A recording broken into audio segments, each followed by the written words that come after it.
So this seems to be one of the good strategies that we can think of.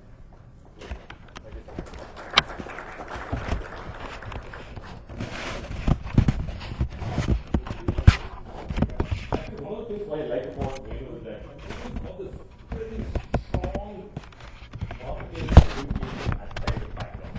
And I've always believed that the people who have strong fundamentals are the make for the best digital marketers, in my opinion, because it's just another medium you have to adapt. But if you don't have the fundamentals, then it becomes very, very difficult. That's why Venu, lots of respect for you.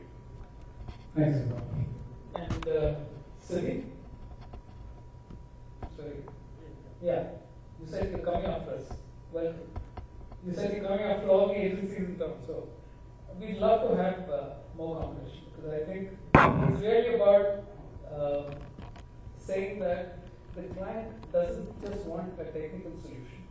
He wants a technical solution, he wants people coming. If you only want, nobody wants a hammer, they want to hold the wall. So ultimately it's about that. So I won't get into social media right now, because I'm saying most of the time I'm still asking those very fundamental questions as to why should I be there and what is it that I'm going to get out of it.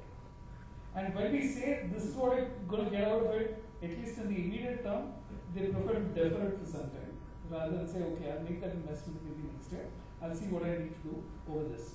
But one of the things we did in terms of transition was the Apollo Hospitals website. Now, Apollo in 2008 was the regular website with, let's say, about 6-7 sections. They had their corporate information, they had a few investment details, all of that which was there on the website. Now, if a patient came to the Apollo website, there was no way you would be able to find a doctor. So this is what I meant by saying you need to start at a point where the client has to be ready for the next phase in communication. So what did we do at that point?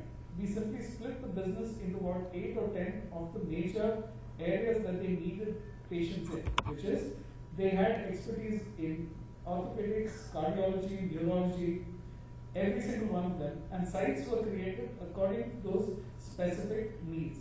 Now, a patient coming into those sites would not see the corporate side of Apollo.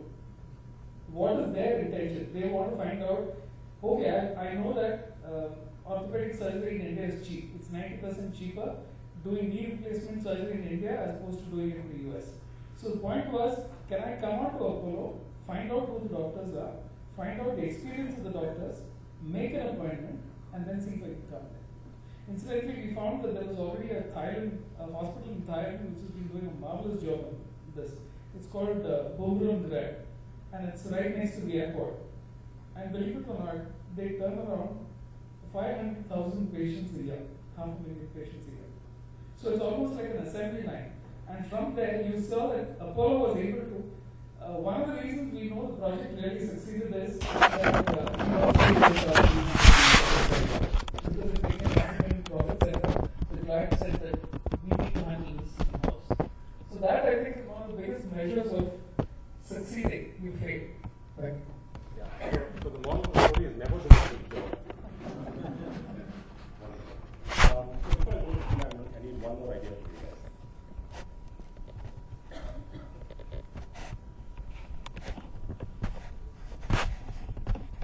My name is I work for a company called Value International.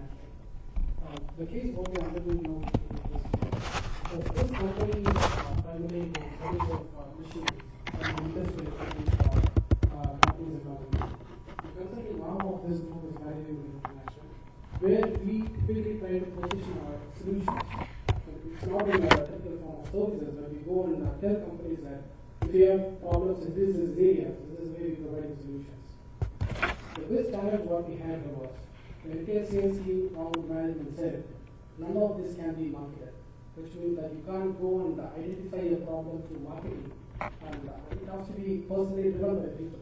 It has to do more with the relationship management. So they said marketing is not going to work anyway. So if you guys are going to do some trade shows or going to do some mailers, marketing and all that, it's not going to work. So this is the way how this company was thrown from, I would say, early 90s. The recent past, during the recession time, the company had a meta. we said the customers are closing down, they're not listening to us. So the calls what the CFO, the customer facing organization makes, or the lead generation team, and the people in audience, none of them are working out. That is only the two people you come now and you take out everything in-house.